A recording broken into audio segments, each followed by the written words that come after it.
dropped off a load in it's at Kennesaw, Georgia. I got a new assignment that's heading me further south into Georgia. I'm almost, well, not almost, but I'm getting pretty close to Florida. I'm going to Fitzgerald, Georgia to pick up some lumber going to West Virginia. So I got to go around Atlanta. I'm really grateful for that. So just visiting one of the fine rest stop establishments here in the fine state of Georgia. It's like 77 degrees. Feels warmer. Must be the humidity. It's not necessarily a dry heat here. Oh, I still got 2 hours and 10 minutes according to my GPS to go. Just to get there. I'll be driving all day. Tomorrow will just be a drive day, and then it delivers on the 27th on Thursday. So, because I'm driving 200 miles to pick this up and then driving 630 miles to go deliver it. We'll see how this goes. Lumber with tarping involved. Well, it is, I don't know, 5:30 in the afternoon. I've still got like 3.5 hours on my clock, and I'm doing, you know, I've got my shades pulled, keeping the inside of my truck cool. But if you see this railroad track here, sorry, I'm looking all over the place. To get into this place, when I showed up before 7 or before 5 Eastern time, there was a train here backing up because they're moving rail cars right in front of the driveway to get into this facility to pick up lumber that I'm taking to Weyerhaeuser in West Virginia, but it doesn't deliver until the 27th. Well, needless to say, this particular facility loads trucks from 0700 to 1700, and since I didn't get into their driveway until after 1700, they said, well, they're done, everybody's going home, the loaders, so they'll load you in the morning. Not necessarily a big deal because noisy truck. Let me see if I can listen. Kind of silence. All right. So, needless to say, at 7:15 they will be loading me, and I should be first because I'm an empty truck. All the other trucks that are here are full of lumber and tarped, and that's what I'll do in the morning.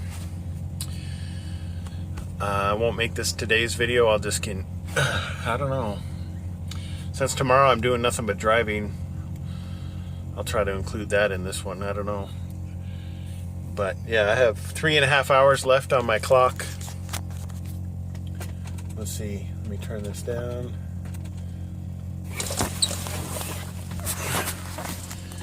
I guess I could show you other stuff since I've got nothing else to do this evening but watch movies.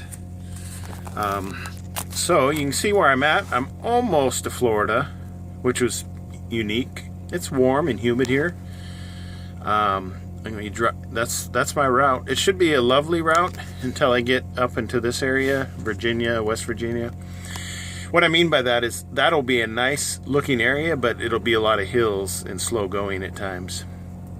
But it is, you know, this projects it's going to be 12 hours. Let's see what we got here.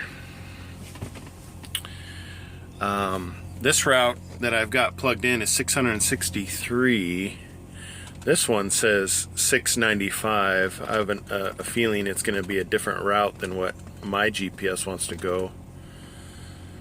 Yeah, it's sorry. So you can, it's a slight bit of difference there. I think it's gonna, from here, from Columbia, South Carolina to my destination, I think they are identical routes, but from here to there to Columbia, South Carolina are slightly different, and I'm having to move the phone out of the way so I can see what I'm doing. So you can see how this one takes a serious jog to the right and then goes up, where mine is more of a straight line. So Instead of going down this way and up, it's actually going straight across. So that saves me miles and time. I'm not sure exactly why that is. I'll have to do some map reading because I haven't really specifically planned my route yet. Okay, you can see these smaller roads. And I don't know which one I'm at, but I'm assuming I'll be going through here in a more direct route. So, but I don't know. You can kind of see that there is an obvious difference between this section right here and mine. Sorry, I know my camera's not really, yeah. So it's going through Dublin. And on Dublin on here, I know this is kind of pointless because you're like, whatever, I don't care. But anyway, these are the kind of things I do. This is a brand new navigation program that they've loaded onto our OmniTrax. And so far, I like it.